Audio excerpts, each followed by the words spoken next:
صلی اللہ علیہ وسلم کی ذات گرامی پر جب اس کتاب مبین کا نزول ہو رہا تھا تو آپ کے ہر عمل کی مخالفت کرنے والے لوگ بھی موجود تھے۔ قدم قدم پہ حضور اکرم صلی اللہ علیہ وبارک وسلم کی بات پر اعتراض کیا جاتا، آپ کے عمل پر اعتراض کیا جاتا، اور آپ کسی بات کو چھوڑتے نہیں، اس کا جواب دیتے۔ اور بعض باتیں وہ ہیں جو قرآن حکیم میں ان کا ذکر ہے، اللہ نے ان کا جواب دیا۔ حضور اکرم صلی اللہ علیہ وبارک وسلم نے رب العالمین کے فرمان کا انتظار کیا، اور وحی الہی آئی، پھر حضور اکرم صلی اللہ علیہ وبارک وسلم نے اپنے مخالفین کو جواب دیا، تو گویا دلیل کی بات دلیل سے ہوتی رہی۔ حضور اکرم صلی اللہ علیہ وبارک وسلم کی مکی زندگی 13 سالوں پر مشتمل ہے، اور ان 13 سالوں میں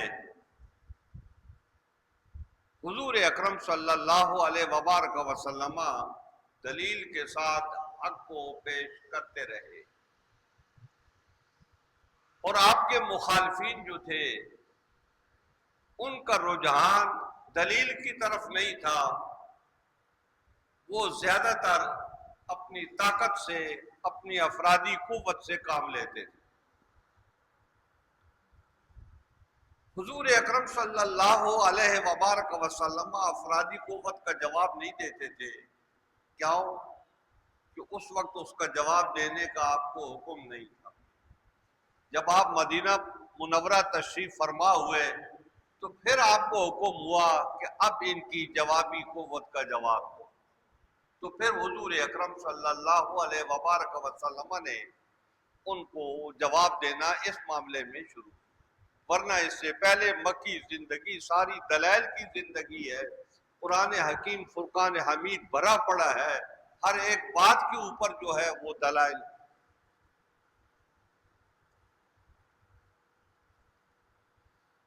وَلَئِن سَأَلْتَهُم مَّنْ خَلَقَ السَّمَاوَاتِ وَالْأَرْضَ لَيَقُولُنَّ اللَّهُ۔ اللہ تعالیٰ نبی علیہ السلام سے فرما رہا ہے کہ اے میرے نبی، ان مکے والوں سے پوچھو کہ آسمان و زمین کو کس نے پیدا کیا ہے؟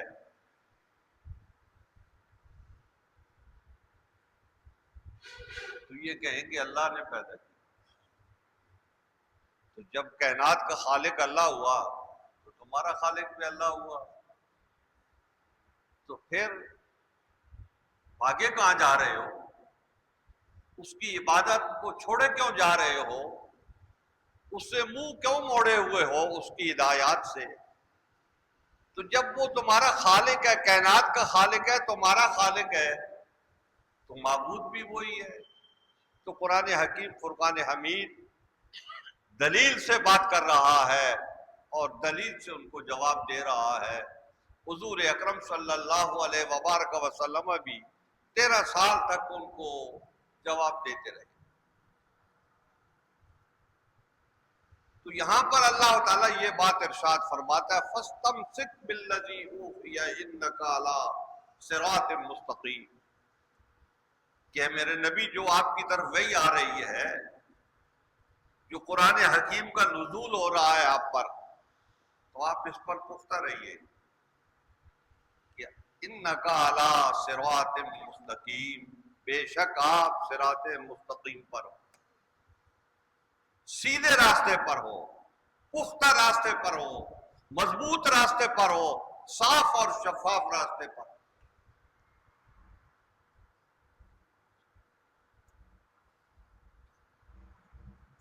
عموماً صراط مستقیم کہا جاتا ہے، اور بھی لفظ استعمال ہوتے ہیں اس معنی کے لیے۔ دنیا کی مثال ہوتی ہے سامنے تو وہ دی جاتی ہے، صراط کہتے ہیں راستے کو، ایک راستہ ہے جیسے ہماری شاہراہ ہے، کراچی سے پشاور تک جاتی، تو آدمی اس پہ ایک دفعہ گاڑی چڑھ جائے تو سیدھا آدمی جاتا رہے تو پشاور پہنچ جائے، ادھر ادھر جانے کی ضرورت نہیں۔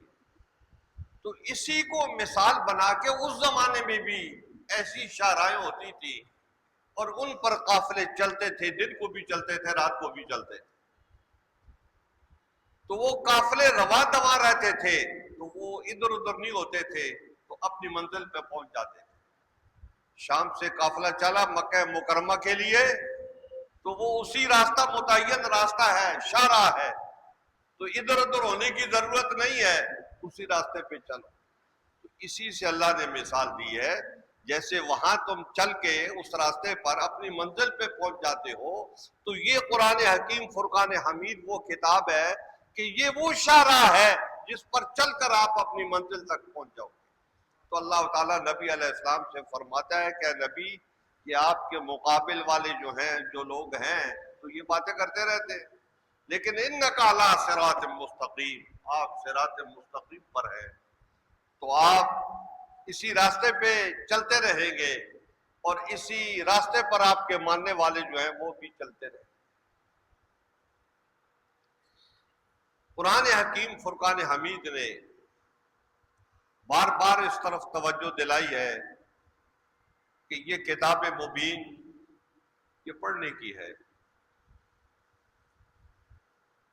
ہم پڑھتے ہیں، سمجھتے ہیں،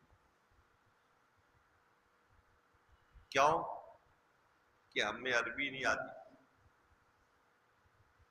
قرآن حکیم عربی میں ہے، ہمیں عربی نہیں آتی تو ہمیں سمجھ میں نہیں آتا۔ ہم اہدنا الصراط المستقیم زبان سے پڑھ رہے ہوتے ہیں، لیکن اس کا مفہوم ہمیں پتہ بھی نہیں ہوتا اور ہماری توجہ بھی نہیں ہوتی مفہوم کی طرف۔ ہم سمجھتے ہیں کہ یہ رٹا رٹایا ہوا جو ہم نے پڑھ دیا بس ہو گیا، تو اس کا مفہوم بھی انک علی صراط مستقیم، اہدنا الصراط المستقیم کا مفہوم و معنی بھی آدمی کے ذہن میں ہونا چاہیے کہ آدمی کو پتہ چلے کہ یہ جو میں کہہ رہا ہوں یہ کیا ہے۔ تو ہم جو زبان سے کہہ رہے ہوتے ہیں، پڑھ رہے ہوتے ہیں، تو ہمیں پتہ نہیں ہوتا کہ اس کا مطلب کیا ہے۔ تو مطلب کے لیے پھر کیا اس کا حل کیا ہے؟ اس کا حل یہ ہے کہ آپ اپنی زبان میں ساتھ ساتھ میں وہ بھی پڑھتے جاؤ، جو جس کو آپ اپنی زبان میں جو بھی کہیں تو آپ کی زبان میں لکھا ہوا اس کا مفہوم وہ بھی ساتھ ساتھ میں پڑھتے جاؤ۔ تو وہ ساتھ ساتھ میں آپ پڑھتے جاؤ گے، یعنی اس کی تفسیر وہ آپ پڑھتے جاؤ گے تو آپ کو معلوم ہوتا جائے گا کہ اللہ رب العزت نے یہ بات ارشاد فرمائی ہے، یہ بات ارشاد۔ ایک آدمی ہوتا ہے قرآن پڑھ ہوتا ہے، اس کا معاملہ الگ ہوتا ہے، لیکن ایک آدمی اسکول بھی پڑھا ہوا ہے، میٹرک پڑھا ہوا ہے یا اس سے زیادہ پڑھا ہوا ہے، جو بھی پڑھا ہوا ہے، تو اس کی ایک سمجھ تو ہوتی ہے، سمجھ اس کی کام کرتی ہے، تو لہٰذا وہ اردو میں بھی پڑھے گا، اپنی زبان میں پڑھے گا، تو اس کو سمجھ میں آئے گی بات کہ اللہ رب العزت کیا ارشاد فرمایا۔ جیسے میں کہتا رہتا ہوں نا کہ اذان ہوتی رہتی ہے تو ہمیں یہ پتہ ہے کہ یہ اس کا مطلب یہ ہے کہ جماعت کھڑی ہونے والی ہے مسجد، یہ پتہ ہے، لیکن یہ جو اذان کے الفاظ و کلمات ہیں، ان کے معنی، ان کا مفہوم، ان کی گہرائی تک ہم جاتے نہیں، پتہ ہی نہیں ہوتا، اور اگر پتہ ہوتا ہے تو توجہ ہی نہیں ہوتی ادھر، کیا مؤذن صاحب کیا کہہ رہے ہیں، ان کا کیا مطلب ہے، کیا مقصد ہے ان کلمات کا، تو وہ اس طرف ہماری توجہ ہی نہیں ہوتی۔ تو یہی حال جو ہے وہ قرآن حکیم پڑھنے کا ہوتا ہے۔ تو اگر ہم قرآن حکیم کو ساتھ ساتھ میں اپنی زبان میں بھی پڑھتے جائیں تو وہ بہتر نتائج نکلیں گے، کچھ نہ کچھ تو سمجھ میں آئے گا، 100% نہیں آئے گا تو 20% آئے گا، 20% نہیں آئے گا ذرا زیادہ آ جائے گا، کم آ جائے گا، کچھ تو آپ کے پلے پڑے گا کہ اللہ رب العزت یہ بات ارشاد فرمایا۔ حضرات گرامی، اللہ رب العزت حضور اکرم صلی اللہ علیہ وبارک وسلم سے یہ ارشاد فرما رہا ہے، انک علی صراط مستقیم، آپ شاہراہ پر ہو، آپ بڑے واضح راستے پر ہو، اور آپ جو بات کہہ رہے ہو انسان کو وہی کرنی چاہیے اور اس کی کامیابی بھی اسی میں۔ پھر اللہ تعالیٰ ارشاد فرماتا وَإِنَّهُ لَذِكْرٌ لَكَ وَلِقَوْمِكَ، کہ یہ قرآن حکیم، یہ جو وحی نازل ہوتی ہے، یہ آپ کے لیے بہت بڑا عظیم الشان تحفہ ہے، یہ بہت بڑی عظیم چیز ہے، بہت بڑی عظیم الشان چیز ہے یہ، کہ یہ کیا چیز ہے؟ یہ اللہ کا حکم ہے، اللہ کی طرف سے جبریل لے کے آتا ہے، کبھی براہ راست بھی۔ تو حضور اکرم صلی اللہ علیہ وبارک وسلم کی رہنمائی اللہ تعالیٰ اس طریقے سے کرتا ہے کہ اللہ تعالیٰ اپنے نبیوں سے رابطہ رکھتا ہے، کبھی فرشتوں کے ذریعے رکھتا ہے اور کبھی براہ راست بھی ہوتا ہے۔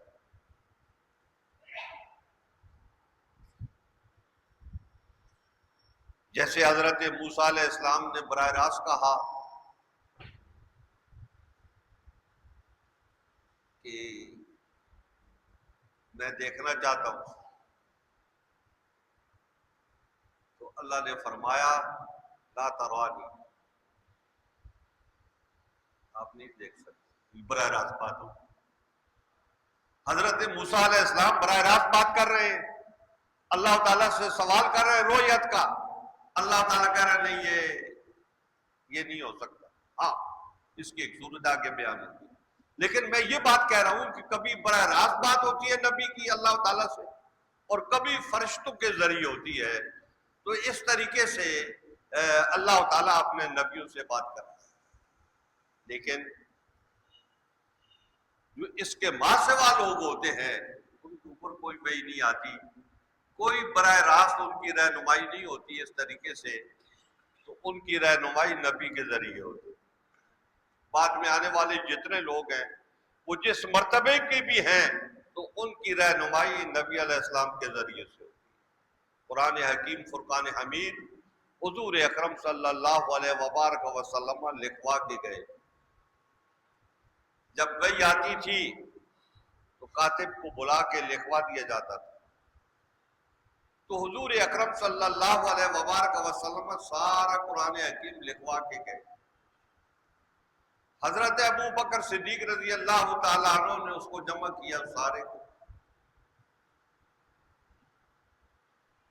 اور حضرت عثمان ابن عفان رضی اللہ تعالیٰ عنہ نے جو عربوں کے پڑھنے کے طریقے تھے ان طریقوں کو قریش کے طریقے کے مطابق کر دیا، اور جو دوسرے عربوں کے تھے قبائل کے پڑھنے کے طریقے کسی لفظ کو اس کو چھوڑ دیا، کیوں کہ قرآن حکیم کا نزول لغت قریش پر ہوا ہے، کہ حضور اکرم صلی اللہ علیہ وبارک وسلم قریش میں سے تھے، تو اس لیے اس کا نزول لغت قریش پر ہوا ہے، تو عربی کی ساری لغتیں انہوں نے مٹا دی اور صرف لغت قریش رہ گئی۔ اب جو ہم پڑھتے ہیں تو یہ وہی لغت قریش ہے اور وہی قرآن حکیم ہے جس کو حضرت ابو بکر صدیق رضی اللہ تعالیٰ عنہ نے بین الدفتین جمع کر دیا اور جس کو حضور اکرم صلی اللہ علیہ وبارک وسلم لکھوا کے۔ حضرات گرامی، تو اللہ تعالیٰ ارشاد فرماتا ہے کہ یہ ہدایت والی کتاب ہے اور یہ بڑی عظیم الشان کتاب ہے، اے نبی یہ آپ کے لیے تحفہ ہے اور ساتھ ساتھ میں آپ کی قوم کے لیے بھی تحفہ ہے، کہ اللہ کی طرف سے یہ ہدایات ہوں گی تو وہ قیامت تک، جب آپ کی قوم جب تک رہے گی، قیامت تک رہے گی، تو قیامت تک جتنے آنے والے لوگ ہوں گے وہ اس کتاب سے استفادہ کریں گے۔ اور پھر اللہ تعالیٰ نے نبی علیہ السلام سے نہیں، قوم کے بارے میں ایک بات کی، قوم کے بارے میں آخر میں ایک جملہ کہا وَسَوْفَ تُسْأَلُونَ، کہ اے قوم ہوشیار ہو جاؤ، تم سے سوال کیا جائے گا قرآن حکیم کے بارے میں، تم نے اسے پڑھا، تم نے اسے مانا، تم نے اسے قبول کیا، تم نے اس پر عمل کیا، وَسَوْفَ تُسْأَلُونَ، ان قریب تم سے سوال کیا جائے گا۔ یہ سوفہ جو ہوتا ہے نا، اس کا معنی ہوتا ہے ان قریب. تو ان قریب تم سے سوال کیا جائے گا کہ تم نے قرآن حکیم کے ساتھ کیا سلوک. حضرات گرامی، ہمارے پاس 24 گھنٹے ہوتے ہیں اور ہر آدمی کے پاس ہوتے ہیں، اور وہ 24 گھنٹے اپنے کام میں لگاتا ہے، جو وہ سمجھتا ہے میرے کام ہے ان میں لگاتا ہے. وہ کاروباری ہے، اس کو کاروبار سے فرصت، کیونکہ ایک کاروباری چھوٹا ہوتا ہے، دکاندار ہوتا ہے، اور ایک دکانداروں کا بابا ہوتا ہے جو ہائی لیول کا، تو وہ سارے مصروف رہتے ہیں اپنے اپنے کام میں. تو قرآن حکیم اللہ کا کام سمجھتے ہیں، اس لیے اس کی طرف ان کی توجہ نہیں ہوتی. وہ سمجھتے ہیں کہ یہ سارا ہمارا کام ہے، ہم بھی کماتے ہیں، ہم بھی سنبھالتے ہیں، لیکن یہ ایسا نہیں ہے. وہی دیتا ہے اور وہی سنبھالتا ہے، اسی کا نظام ہے. تھوڑا بھی وہی دیتا ہے، زیادہ بھی وہی دیتا ہے، اور جو مانگے اس کو دینا ہو تو وہ دیتا ہے، نہ دینا ہو تو وہ نہیں دیتا. یہ ساری اسی کی شانیں ہیں. لیکن انسان ہمیشہ سے اس گمان میں رہتا ہے کہ یہ جو کچھ ہے میں نے کیا ہے اور یہ میرا ہے، تیرا نہیں ہے. تیری آنکھ بند ہوگی دوسروں کو، تیرا ہوتا تو تیرا ہی ہے. آج جن مکانوں میں ہم بیٹھے ہوئے ہیں، جن پلاٹوں پر ہم بیٹھے ہوئے ہیں، یہ کل کسی اور کے تھے، پرسوں کسی اور کے تھے، اس کے بعد کسی اور کے تھے. آج ہمارے ہیں اور کل یہ ہمارے نہیں ہوں. آنکھ بند ہونے کی دیر ہے تو پھر دیکھو پھر کیا ہوتا ہے. سارا کچھ تقسیم ہو جاتا ہے. جو حقدار ہوتے ہیں، جو وارث ہوتے ہیں، وہ اٹھا اٹھا کے لے کے چلے جاتے ہیں. وارث بڑے سخت ہوتے ہیں. وہ جب میں کتاب لکھ رہا تھا تو اس میں بہت سی چیزیں جمع ہوئی. ایک چیز جمع ہوئی کہ ایک صاحب فوت ہو گئے، ان کی اولاد کوئی نہیں تھی، ان کے وارث تھے دوسرے بھائی بھتیجے، یہ لوگ وارث تھے. تو وہ جو وارث تھے انہوں نے مال تقسیم کیا. ان کی ایک کمی سے رہ گئی. وارث دو تھے تو قمیص ایک تھی. تو ایک وارث نے کہا نہیں، اس کو کاٹا جائے. تو کاٹ کے اس قمیص کو وہ اپنا حصہ لے گئے. اب وہ بڑے صاحب بتائیں جن کی قمیص ہے، قمیص بھی آپ کی نہیں ہے جو آپ نے پہنی ہوئی ہے. تو آپ کے جانے کے بعد وہ اس کے مالک آ گئے اور کاٹ پیٹ کے اس کو لے گئے جو ہے، اور آپ بلا وجہ کا شور مچاتے رہتے ہو، کہتے ہو میری ہے میری ہے میری ہے میری ہے. ہاں آپ کی ہے. آنکھیں بند ہونے تک، آنکھیں بند ہوئی تو گئی، ہر چیز ختم ہو گئی جو ہے. تو حضرات گرامی، ہم اس میں ڈوبے رہتے ہیں کہ یہ سارا کچھ ہمارا ہے اور ہمارا کیا ہوا ہے. ہمارا کچھ نہیں ہے، اسی مالک، اسی رب العالمین کا ہے. تو وہ کہہ رہا ہے کہ وَسَوْفَ تُسْأَلُونَ. اس قرآن حکیم سے، اس کتاب مبین سے اگر تم توجہ ہٹاؤ گے، تم اس کی طرف مائل نہیں ہوگے، تم اس کو نہیں سمجھو گے، تو پھر ہم تم سے بات پوچھ کریں گے، ہم پوچھیں گے. ہم تمہیں چھوڑیں گے نہیں، پوچھے بغیر چھوڑیں گے نہیں. سوال جواب ہوگا. تو سوال جواب میں پھر کون کامیاب ہوتا ہے، کیا ہوتا ہے؟ تو جو کامیاب ہوگا ہوگا، اور جو ناکام ہو گیا وہ ناکام ہوگا. تو اس لیے حضرات گرامی، یہ کتاب مبین، اس کی طرف توجہ رہنی چاہیے. یہ ہمارے لیے اس دنیا میں بڑا تحفہ ہے اور بڑی کامیاب چیز ہے کہ ہم اس کی طرف لگے رہیں اور اس کی طرف توجہ کریں.